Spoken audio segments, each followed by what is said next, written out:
Hola, hola, hola, ¿cómo les va? Bienvenidos, bienvenidas a todos a este nuevo encuentro de Raíces de Sefarad, sexta temporada 2025. Muy contentos de encontrarnos como cada jueves y también a todos le damos bienvenida a los que la ven ya grabado en cualquier otro día y a cualquier hora. Buenos días, buenas tardes, buenas noches, Liliana, ¿cómo estás? Hola Marcelo, hola a todos. Siempre es un gusto, un placer cada semana estar aquí para presentar un tema nuevo. Siempre estamos muy entusiasmados con lo que vamos a presentar y hoy vamos a disfrutar de una conferencia preciosa. Pero antes, como lo hacemos siempre, hacemos un breve resumen de lo que viene en los próximos días. Como siempre agradecemos, siempre les pedimos que colaboren con nosotros para ayudar a este proyecto que damos en llamar Centro Cultural Sefarad, y lo pueden hacer simplemente suscribiéndose al canal de YouTube o poniendo me gusta o haciendo un comentario. Todo eso nos ayuda muchísimo. Y por supuesto, si alguno quiere hacer algún aporte monetario que ayude a pagar los costos que tienen que ver con las plataformas, entonces lo pueden hacer en estas distintas formas, con tarjeta de crédito, con transferencia, con cualquiera de estas formas. Si tienen duda nos consultan. Cualquiera de estas formas nos viene muy bien. Ninguno de nosotros cobran horarios, ni nosotros, ni los conferenciantes, ni nadie.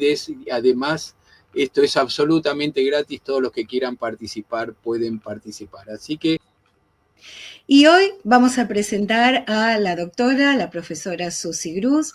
Ella nos va a hablar sobre las novelas de Isaac Ben Rubí en judeo-español sobre el Holocausto. La doctora Susi Grus trabaja como docente e investigadora en el Instituto Salti para el estudio del ladino en la Universidad de Barilán. Su línea de investigación académica es la literatura moderna escrita en judeo-español.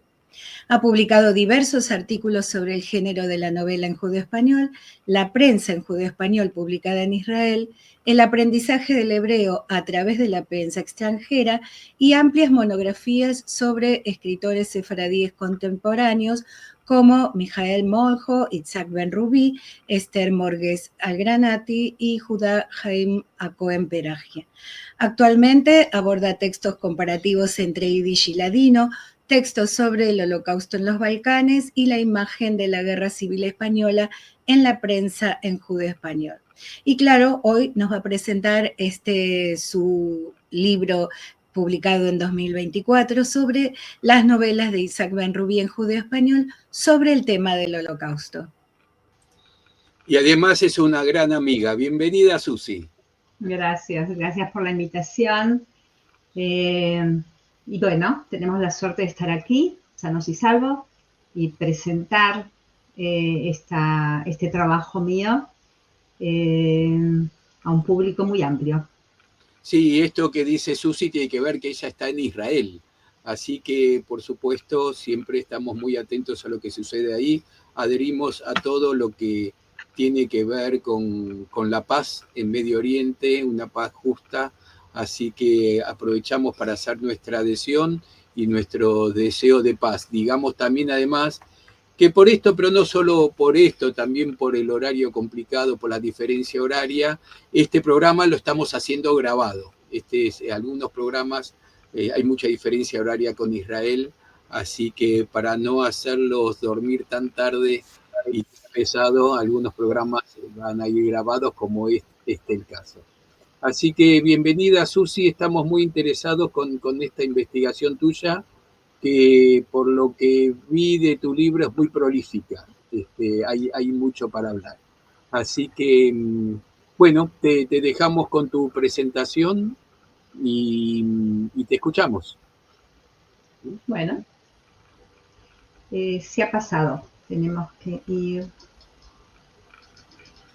aquí. Bueno, quería compartir de que este trabajo que estaba en el tintero con muchos materiales reunidos, se configuró a partir del 7 de octubre, en la cual encontré una forma de evadirme de lo que estaba sucediendo aquí y de encontrar puntos en común entre lo que nos parecía pertenecer a la historia y lo que nos tocó vivir. Así que tengo una amiga que me dice, Susi, deja de escribir libros, porque el primero sobre las novelas de Yehuda Haim Peragia fue escrito durante la pandemia y este durante la guerra, y esperemos que el próximo sea en tiempos de paz. Y ahora a presentar el libro, el libraco.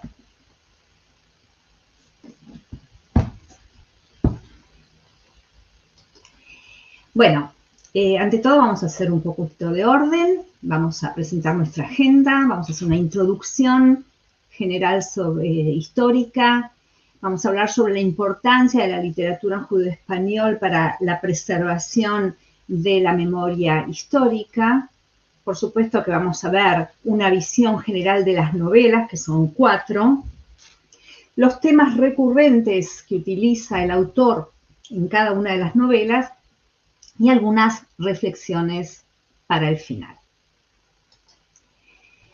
El Holocausto de Grecia, vamos a hacer un poquito de introducción histórica, vamos a ponerlo en contexto. Aquí vemos en la pantalla un mapa dividido en 3 colores y cada uno de los colores corresponde a cada una de los países miembros del eje que invadieron a Grecia y que la dividieron en 3 zonas de ocupación. Esto ocurrió en abril de 1941, que fueron Alemania, Italia y Bulgaria. En Grecia, para ese tiempo, vivían unos 100.000 judíos y, como es de conocimiento público, Salónica, la perla del Egeo, era la zona, la comunidad más fructífera y ancestral de Grecia, que terminó siendo zona de ocupación alemana. En febrero de 1943, los alemanes concentraron a los judíos de Salónica en 2 zonas principales, limitadas, una dentro de la ciudad y la otra cerca de la estación de trenes, en lo que se llamó el Barón Hirsch, y entre marzo y agosto de 1943, más de 40.000 judíos fueron deportados en 19 convoyes por las autoridades alemanas, la mayor parte directamente al campo de exterminio de Auschwitz-Birkenau. Este contexto histórico tiene su efecto en las novelas. Leeremos a medida que voy avanzando en la presentación, voy introduciendo citas que me parecieron importantes de los libros. Eva es la última de las novelas escritas en 1967, en la cual describe la situación que expliqué como contexto histórico. Cito: los alemanes tenían sus planos en todo lo que se concernaba la organización del país que ocupaban y Hitler decidió también de dejar la parte sur de la Grecia a partir de Larisa, Atenas y las islas bajo la administración italiana con fin de ser agradable a Mussolini, bastante ridiculizado por las desdichas que tuvo en el frente de Albania. Por el momento, después del manifiesto de las tropas de ocupación que ellas vienen en amigos de la Grecia y que hay que tener confianza en la justicia alemana, un poco de calma vino a los corazones de los judíos. Fin de cita. Tras la rendición de Italia a los aliados en septiembre de 1943, Alemania ocupó la totalidad de Grecia. Tenemos que tomar en cuenta que, a diferencia de Salónica, los judíos de Atenas, que era una comunidad pequeña, estaban más integrados a la vida local. Hablaban el idioma, pertenecían a la parte política, económica, intelectual de las élites atenienses, y por esa razón tampoco vivían en barrios aislados. La lengua, el ladino, se hablaba en casa, pero todos hablaban el griego. Gracias a las iniciativas del gran rabino Elías Barzilai, a diferencia del Rav Koretz de Salónica, que fue acusado de colaborar con los nazis, el Rav Barzilai no presentó las listas que le habían exigido.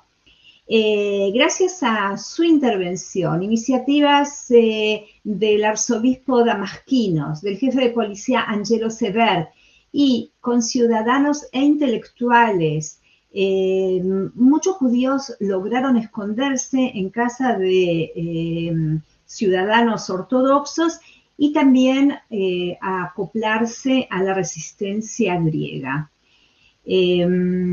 Durante 1944, ya en los últimos meses antes de la liberación de Atenas, se iniciaron deportaciones en Atenas mismas, en donde 800 judíos fueron expulsados, y como sabemos, también en Rodas y en las islas, la suerte de estos judíos que vivían muy alejados en las islas no tuvieron mejor que otros. Sangre, Fuego y Amor es una novela que fue escrita entre 1962 y 1963 durante la época del proceso Eichmann. Ya vamos a hablar sobre eso, fue una época en donde se abrieron las cajas de Pandora y toda la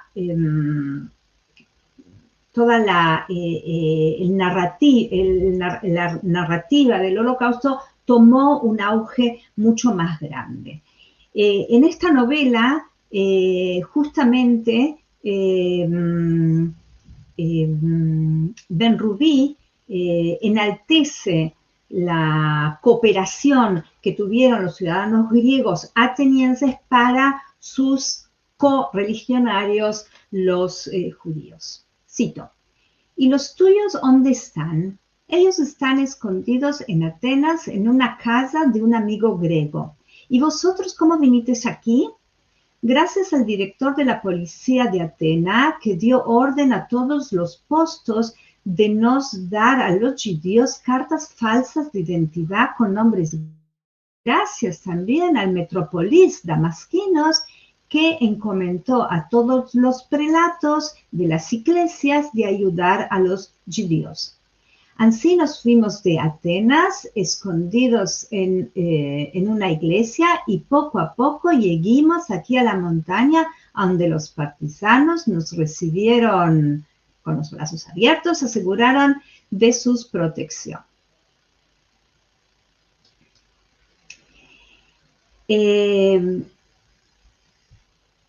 Es importante nombrar que Isaac Ben-Rubi, que nombra con nombre y apellido a aquellos que ayudaron a los judíos de Atenas, también se ocupó, cuando ya era parte del establishment del Estado de Israel, conseguir para estos justos del mundo esas condecoraciones que el Museo del Holocausto, Yad Vashem, les otorga. Así es como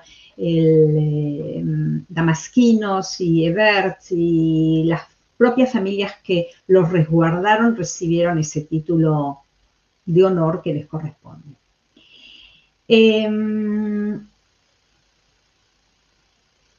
¿Qué pasó con los judíos griegos que estaban bajo bandera o ocupación búlgara hasta el final de la guerra?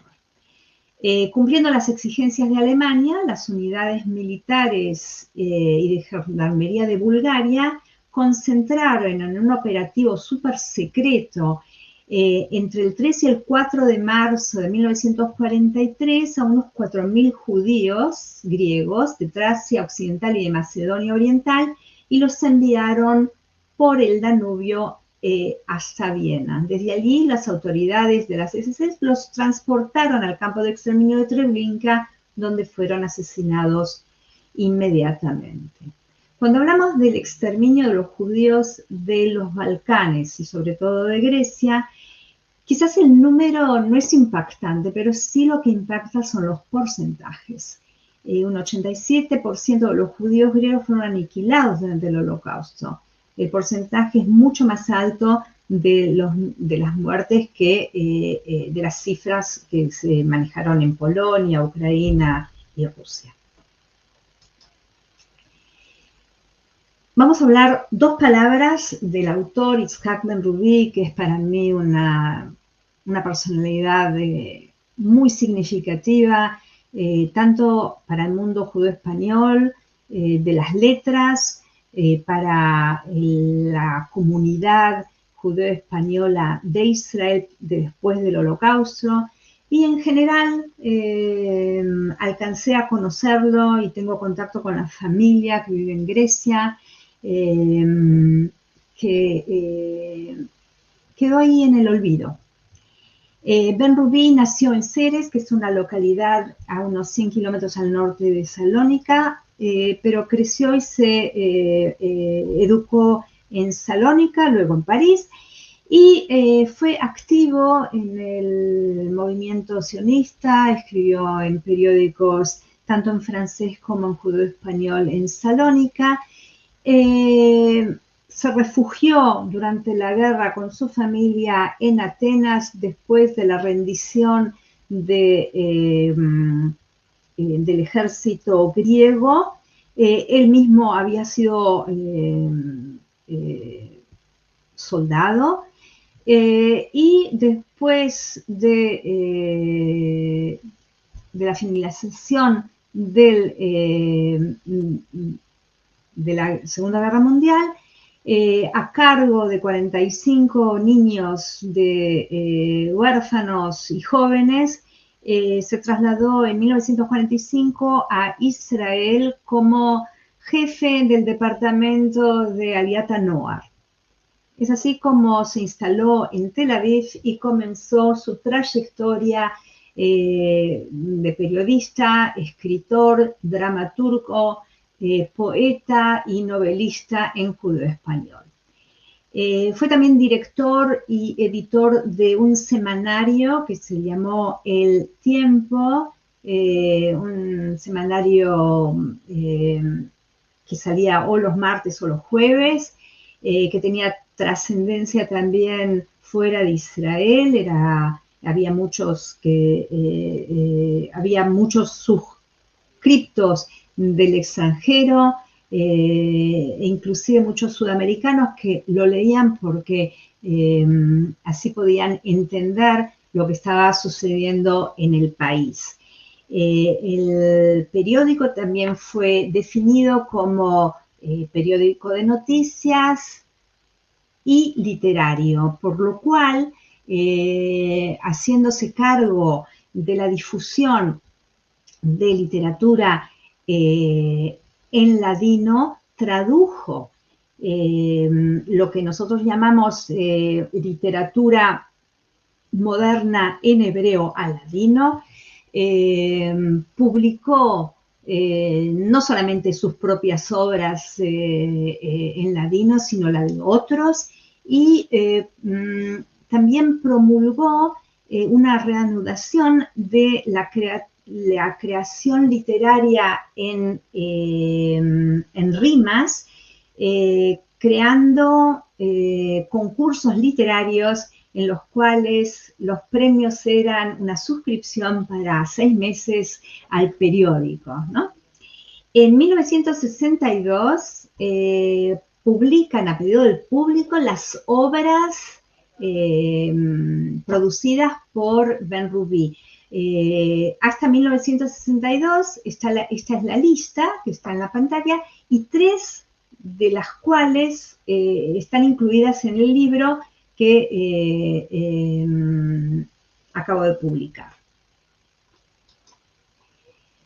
Las 4 novelas sobre el tema del Holocausto, como verán, parecerían que son 5, pero son 4. Las novelas marcan el inicio y el fin, o el alfa y el omega de la producción novelista de Ben-Rubí.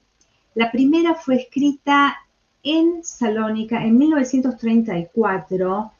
Se titula número 193 y, digamos, fue escrita como una novela profética en una revista sionista, Estudios Sionistas, y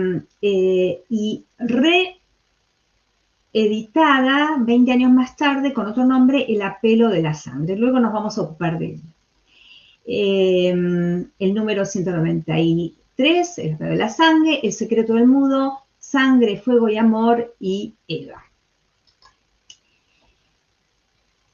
Pasamos al segundo tema, que es la preservación de la memoria.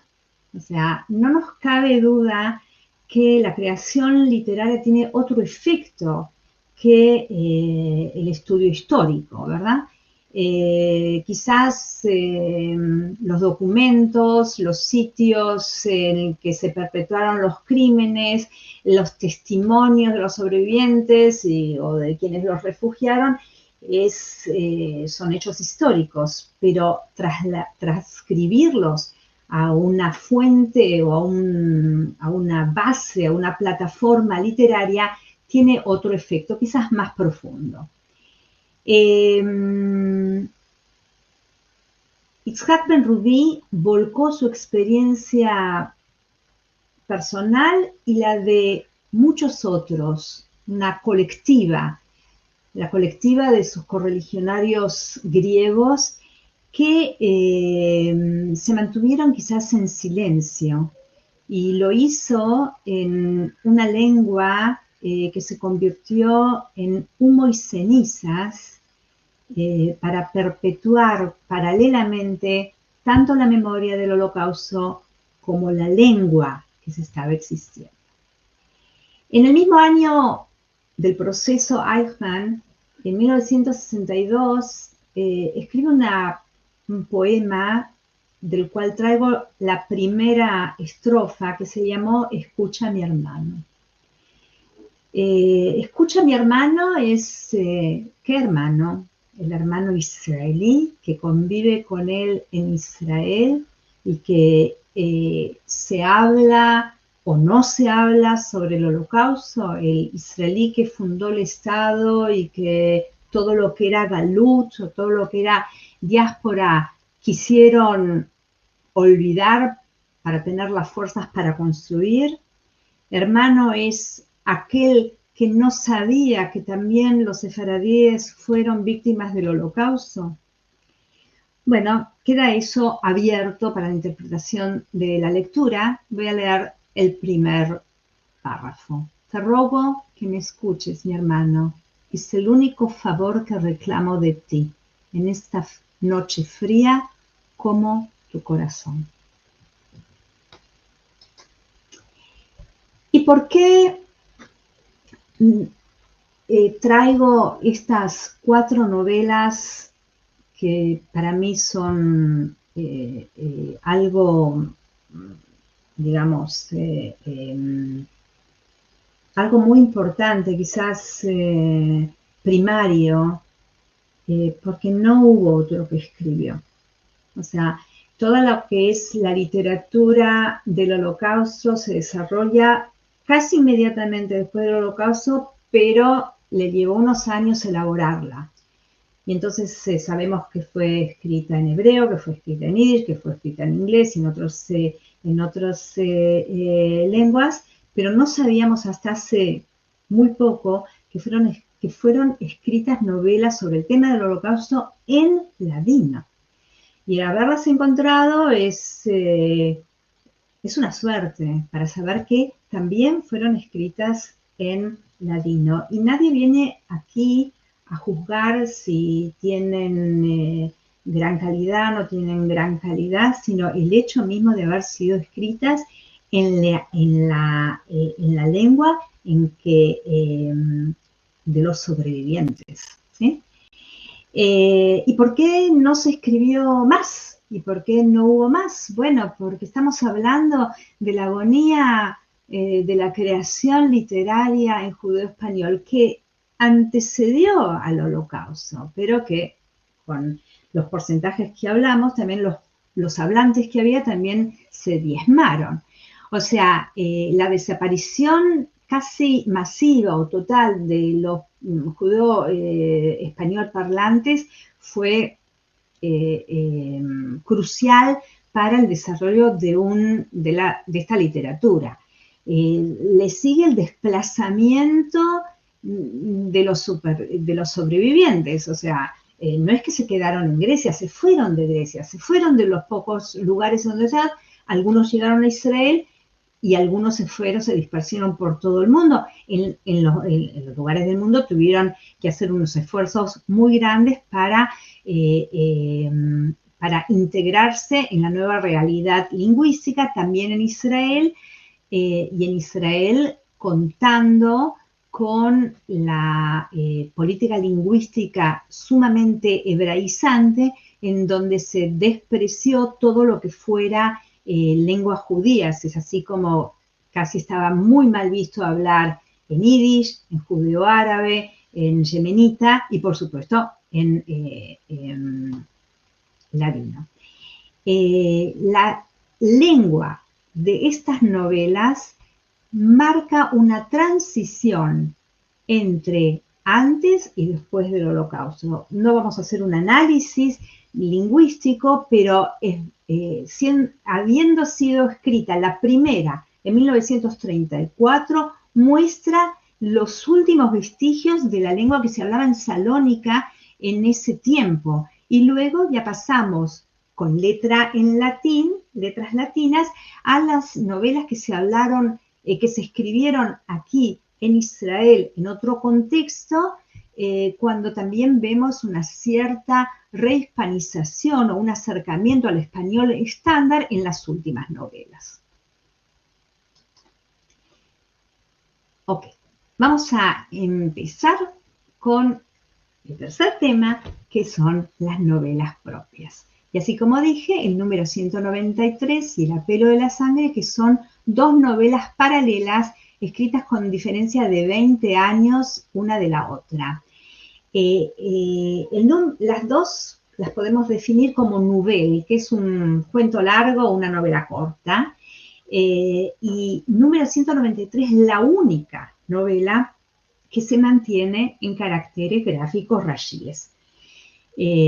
A partir del establecimiento de las nuevas comunidades fuera del país, casi todas las pocas publicaciones que hubo fueron o en letra latina, con distintos sistemas de gráficos, a la francesa, a la turca, a la española, a la que me importa, y en cirílico, las pocas publicaciones que salieron en Bulgaria.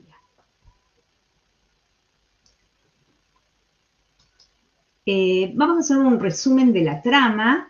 La novela no tiene más que la lengua nada con los sefaradí. Está ambientada en Berlín, capital del Tercer Reich. Su personaje principal es Franz Norman, el director de la Banca de Comercio de Berlín, que se niega a despedir a sus empleados de toda la vida y a los cuales es muy fiel, de origen judío según las leyes de Nuremberg. Él mismo es producto de un matrimonio mixto que fue educado en el libre albedrío. Su mujer, una bionda almana católica, por supuesto ni la nombran, no tiene nombre ni apellido, solamente esas dos cualidades que caracterizan, también almana, también blonda, también rubia y también católica. le pregunta, una pregunta capciosa, ¿es que tú sos judío? O sea, que a partir de esa pregunta, él se cuestiona su propia identidad. Por consejo de su secretario y bajo la presión de su mujer, que teme sobre el futuro de ella y de sus hijos, prendí el aire acondicionado, se van a la ópera para distraerse un poco de ese malestar, y cuando regresan de la ópera, Franz Norma entra en un estado febril del cual no puede salir. En ese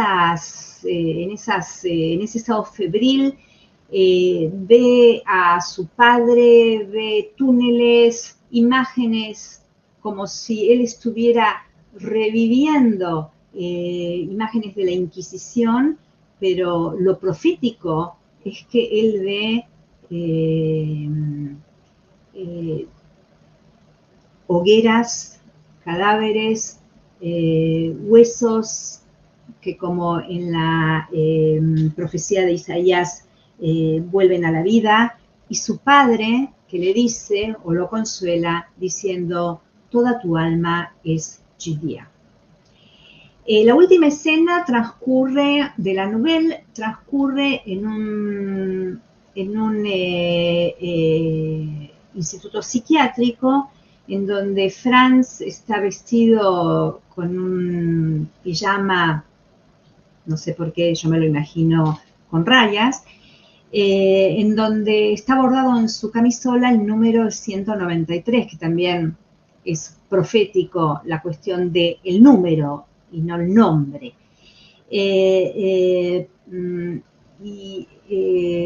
Él desafía a un Hitler imaginario con que la justicia vencerá. El director del instituto, con el médico a cargo, se deliberan sobre qué es lo que le ha sucedido a Franz Norman y lo catalogan como un damnificado del nuevo régimen.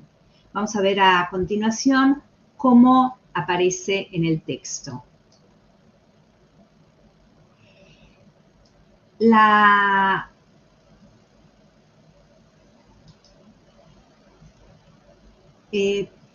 Por una hermosa mañana de junio, el director del asilo de locos se paseaba por el cortillo en compañía del doctor en capo. Uno de los internados que llevaba en su camisola el número 193 se acercaba de ellos y con gestos desordenados les gritaba: que se sequen los mares para que pasen los justos. Yo venceré a Hitler, yo lo arrastraré por las calles. Pobre Franz Norman, decía el doctor, una víctima del nuevo régimen, un hombre de alta cultura y que nada tenía que hacer con los judíos. El director tomó por el brazo a su colega y le demandó con un aire significativo: ¿crees? Como verán, he puesto los dos textos en judeo-español en gráfica Rashi, en letras hebreas, y que aquí escribe Yitzhak ben Rubi, y esto está sacado del texto de 1954, ya escrito en letras latinas. Veremos algunos ejemplos. En la trama no hay ningún tipo de diferencia, sino algunos arcaísmos en el texto que muestran la transición entre antes y después del Holocausto que sufrió el ladino. Como podrán ver, Franz sintió esta última frase Franz oyó estas últimas palabras. Los escribanos judíos, los escritores judíos, una rehispanización, el doctor, el médico, y la función de la negación, non executiría, no executiré, no puedo, no tenía, no tenía. Y es que tú sos judío, es que usted es judío. ¿Sí? Eso es para tener un poquito, hay muchísimas más arcaísmos que se usan, pero no para esta ocasión. El secreto del mudo. El secreto del mudo es la novela más significativa que escribió Yitzhak Ben-Ruvi Beatty, también porque fue publicada como libro. En la portada del libro dice segunda edición y me volví, no sabía cuál será la primera, bueno, hasta que me di cuenta que la primera publicación fue la que fue publicada en el tiempo entre abril de 1952 y septiembre de 1953. La programación del libro ya está anunciada al final casi de la publicación en el periódico, que va anunciando que este libro, a pedido del público, va a ser publicado en forma de libro. La segunda edición vio luz en 1954 en una publicación del propio autor, y encontramos una tercera publicación posterior en el periódico Shalom de Estambul, que fue publicado durante mucho tiempo, entre 1968 y 1971. Hay algo que tengo que explicar sobre las publicaciones en los periódicos. Las publicaciones en los periódicos se llama a modo de folletón, que es un sistema francés del fin del siglo XVIII, principios del XIX, en donde se publicaban 4 páginas al final de la publicación del periódico, la gente recortaba y hacía su propia encuadernación o la enviaba a un encolador para que tuviera una encuadernación más señorial. Es así como así salió la primera publicación, y la tercera publicación, la publicada en Shalom, no vino en 4 fases, o sea que no se podía cortar para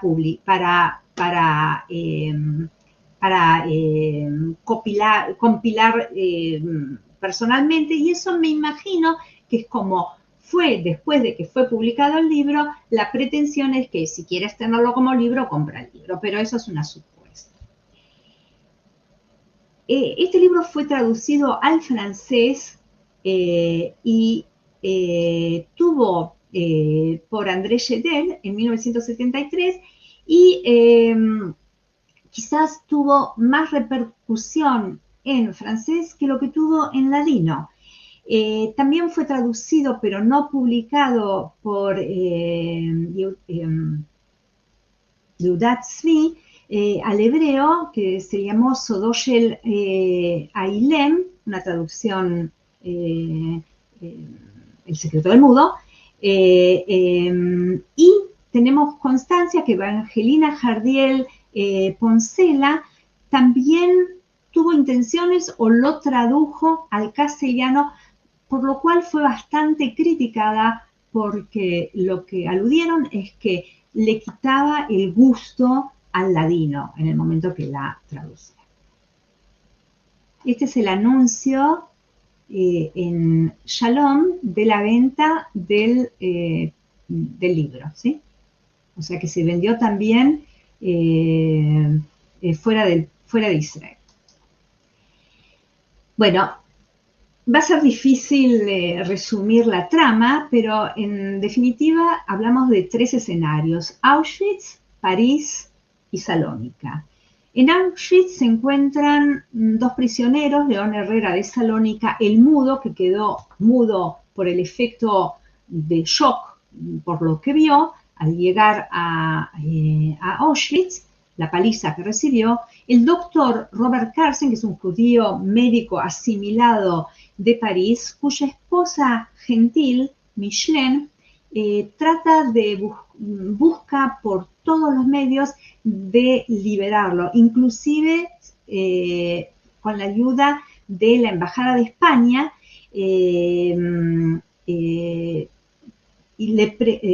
para procurarle una nacionalidad española falsa, pero para mejorar su situación de prisionero.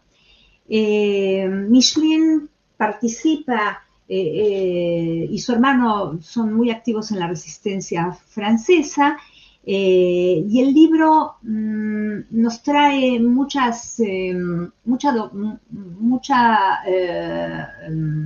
actividad antinazi lograda por la resistencia francesa, pero también detalla algo que estuvo bastante no publicado hasta esos años, o por lo menos muy poco publicado en esos años, sobre los experimentos médicos que se hacían en el bloque número 10. Otro tema que es digno de nombrar es el levantamiento que junto con prisioneros polacos, los prisioneros de Salónica, pertenecientes al Sonderkommando, tuvieron en Auschwitz en 1944. Ben-Rubí entreteje en las secuencias eventos internacionales y personales de distintos personajes referentes al periodo del final de la Segunda Guerra Mundial. El capítulo que se refiere a Salónica es cuando, después de la liberación, León Herrera, el mudo, que dejó de ser mudo, regresa a Salónica a buscar el tesoro que había escondido en el cementerio ancestral de Salónica antes de haber sido deportado. Por supuesto que el motivo del tesoro escondido es un motivo de la literatura internacional, está en el Talmud, etcétera, etcétera, pero el haberlo escondido en el cementerio es una metonimia a la comunidad aniquilada. Bueno, finalmente encuentra el tesoro, se enfila hacia París, en donde los dos amigos se reencuentran. El tesoro va a ser de gran ayuda para la familia del doctor Carsen, y los sobrevivientes y también Micheline, sufrida, sobreviven las penurias y se convierten en una nueva familia. Happy End. Traigo aquí una cita sobre el pabellón número 10, que es el pabellón en el cual se hacían experimentos médicos. Bueno, médicos. Voy a leerlo del libro porque aquí en la pantalla me parece un poquito chico. En su paseada, pónmelo grande, por favor. En su paseada, hasta que lo encuentre, en su paseada él se acercó de la barraca número 10 con la croce colorada, la Cruz Roja. Era un pabellón entornado de teles punchonosos. Robert tuvo sentido de boca de sus colegas que dos médicos, los doctores Klauber y Schumann, hacían experiencias a decenas de mujeres de 17 a 19 años que se topaban ahí. A las unas les inyectaban los microbios de la tiquina o del cáncer, a las otras les cortaban las reglas, a las otras les comprimían las tripas con máquinas especiales que las hacían terriblemente sufrir y que tenían por efecto de suprimir en ellas la facultad de procrear, de parir. Estos bárbaros que tenían el título de médicos y se deshonoraban la ciencia, hacían mismo las operaciones, no puedo leer, sometidas a estas experiencias satánicas.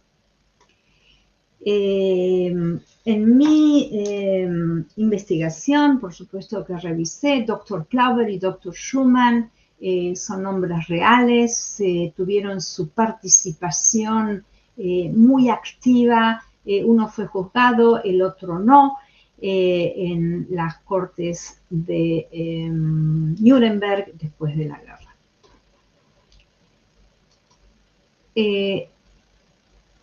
Sangre, Fuego y Amor es una novela que trae otro aspecto, no solamente sobre la experiencia personal y familiar de Ben-Ruby durante el Holocausto, sino que hace público un aspecto no tan conocido, que es la participación de los judíos griegos en la resistencia griega y sobre la hermandad greco-judía que se desarrolló por lo menos en Atenas, no es lo conocido en Salónica y por esto fue bastante criticado Ben-Ruby cuando salió en defensa de que nuestros hermanos griegos ayudaron a los judíos. Bueno, por lo visto ayudaron en Atenas. En Salónica no fue así. Esta novela fue escrita durante el proceso Eichmann, que fue una movida no solamente en Israel sobre la atención que tomó o cómo varió la actitud del israelí, del Sabra, para con los sobrevivientes del Holocausto, y de alguna manera va en contra de la acusación de que fueron como corderos al matadero, sino va más con el ethos israelí de ser combatientes.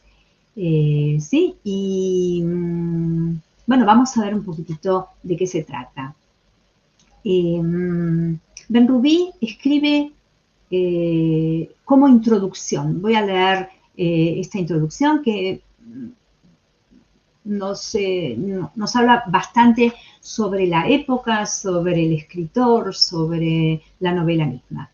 En este libro voy a procurar de meter en evidencia ciertos aspectos de la vida en la vieja Grecia, cuando las tropas de Hitler, después de la caída de Mussolini y la signatura del armisticio del general Badoglio con los aliados, ocuparon también esta parte del país que fin entonces estaba en manos de los italianos. Parte de los que se pasó de esta data, septiembre de 1943 hasta el 4 de octubre de 1944, día de la entrada de las tropas inglesas de liberación, será el punto central de mi romanzo, sin tener pretensión de hacer una obra histórica. La más parte de los personajes de este libro son imaginarios, mentira, y cualunque semejanza con la realidad es de un puro azar. ¿Por qué digo mentira? Porque en definitiva, cambiando por supuesto los nombres, cuenta su propia experiencia. Lo vamos a ver ahora en el resumen de la trama. Pippo Sassón, un excombatiente greco-judío de Salónica, o sea, Ben-Ruby mismo, su mujer Esther, que en realidad se llamaba Dora, y sus hijas Gina y Lea se resguardaron en Atenas. Él tenía una sola hija que se llamaba Lilian. Tras la ocupación alemana, Pippo adquiere documentos falsos. En una de las acciones contra los judíos, Gina la hija, cae prisionera, es torturada y con el aval de la resistencia griega coopera con los nazis. Esto es imaginario. Un oficial alemán de origen griego, Max Kritikos de Creta, se convierte en su protector. Max y Gina entablan una relación amorosa imposible. El relato combativo realza la confraternidad greco-judía durante la ocupación nazi, nombra a las familias, a los miembros de la familia que le otorgaron protección, y al final de la contienda, Gina se reencuentra con su familia, final feliz, y Max es ajusticiado por sus propios hermanos de arma, por las SS. Es interesante que esta novela, escrita por Benrubi, tiene rasgos paralelos al libro escrito por Liliane Benrubi Abastado, que es su hija, que hoy tiene 97 años y que escribió en 1999 sus memorias en griego, y que ahora, en el 2024, fueron traducidas al inglés, y en muchas de ellas, de las memorias, vemos cómo lo relata una niña y cómo lo recuerda el padre, ¿sí? Pero es muy interesante, puede llegar a ser un muy buen trabajo de investigación haciendo una comparación. Liliane Benrubi está muy contenta de haber visto el fruto del trabajo de su padre editado. Presenté en Salónica y en Atenas gracias a la ayuda que me prestó Akis Abastado, el nieto de Benrubi. El libro fue muy emotivo, fue muy bonito. En el panel de presentación, que fue presentado en inglés, su bisnieta, la bisnieta de Benrubi, tradujo del inglés al griego. Así que hemos cerrado, la abuela escuchaba por Zoom la conferencia, por lo cual hemos cerrado un círculo y hemos pagado tributo al trabajo de Benrubi. Bueno, Eva, la última de las novelas, que fue escrita entre 1966 y 1967. ¿Y por qué digo la última y la truncada y pongo primera parte? Porque la segunda parte no llegó a publicarse porque el periódico El Tiempo se clausuró pocos meses antes de la Guerra de los 6 días, por problemas financieros, por supuesto, pero también políticos, que no es el momento para hablar. Eva es una estudiante de arte que descubre el mundo judío a través de Rebeca, una compañera de clase que ha venido desde Salónica con su familia a Madrid. Ambas familias congenian, unos por su filo-sefaradismo y las otras por haber encontrado una familia que los acoge. Eva tiene la posibilidad de hacer un curso de capacitación en Grecia sobre arte y viaja por una temporada a la casa de Rebeca, donde conoce a Isaac Navarro, del cual se enamora. Isaac Navarro le relata sobre la ciudad, sobre la gente, sobre las costumbres, y es así como le hace el cortijo durante varios meses. Isaac tiene que enrolarse en el ejército, así vemos como que en los años, a partir del año 1928, los judíos son parte de, digamos, tienen la ciudadanía igualitaria con los ciudadanos no judíos. Y Eva regresa a su casa a Madrid cuando están en plena guerra civil española, en donde su padre muere.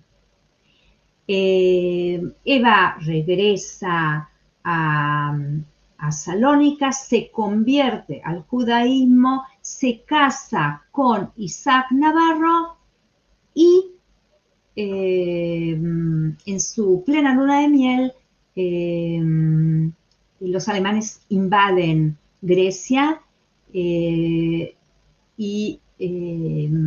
están ante el incierto futuro de los 72.000 judíos de Grecia. Esto es una cita. Bueno, nunca sabremos cómo habrá terminado, pero sí Ben-Rubí se ocupa de escribir la programación de la segunda parte, que tiene él confianza de que se va a publicar. A mi entender, no se publicó, pero tampoco se escribió. Bueno, ¿qué nos podemos imaginar, ¿no? Las peripecias del viaje de Navarro, su amistad con Costa Lambrides, que es otro soldado de origen griego, su encuentro con Eva, que retoma su sudetanza, su ciudadanía de española cristiana, pero refusa de partir a Salónica. Viaje de Eva a Atenas y su encuentro con el embajador español y el general italiano Geloso, otro justo que ayudó mucho a dar salvaconductos a judíos de Salónica. El retorno en Salónica y visita a los prisioneros del cuartier de Voronezh. Voronezh, el gueto al lado de la estación de tren antes de las deportaciones, etcétera, etcétera. Bueno, Eva arrestada con acusación de espionaje, otro motivo que había surgido en el secreto del muro. Bueno, ¿cuáles son los temas recurrentes en las novelas? Por supuesto, la identidad nacional judía. En cada una de las novelas se plantea la pregunta sobre la identidad. La otra pregunta muy relevante... 5 minutos, Susi, ¿eh? Ya terminamos. El otro tema muy relevante es la multiplicidad de lealtades en la diáspora, que la conocemos muy bien, que soy, ¿no? Un tema que era muy recurrente en la sociedad europea occidental y menos, pero no del todo desgastada, en los países balcánicos, era la asimilación, los casamientos mixtos y sus consecuencias. Tenemos también la escisión generacional. Vemos cómo hablan los padres, vemos cómo hablan los hijos, los horizontes ideológicos, quién sionista, quién integracionista, quién universalista, etcétera, etcétera. Y sobre todo, que es recurrente en varias novelas, el papel de España y de Grecia en la salvación y el rescate de los judíos. Y sobre todo, lo que yo llamo el etos de Israel sobre el Holocausto, la participación activa y combatiente en las distintas resistencias y en el levantamiento en el campo de la muerte. Bueno, las reflexiones para esta postura. Las novelas de Ben-Rubí, por lo menos para mí, crearon un puente entre el pasado doliente del Holocausto y el expectante presente que me toca vivir. El secreto del mudo, ahogado en la mudez autoimpuesta por los sobrevivientes sefaradíes, tuvo finalmente su expresión literaria. Yitzhak Ben-Rubí escribió su History con amor y en su lengua, el judío español. Una lengua que fue salvada del fuego y de la sangre. No podemos decir que la relevancia de las novelas trasciende el testimonio histórico y ofrece un mensaje sobre la tenacidad de nuestro pueblo, el impacto de las novelas, su relevancia y el judeo español como vínculo de la memoria. Gracias, Toda Rabá, muchas gracias, y que los rehenes vuelvan prontamente.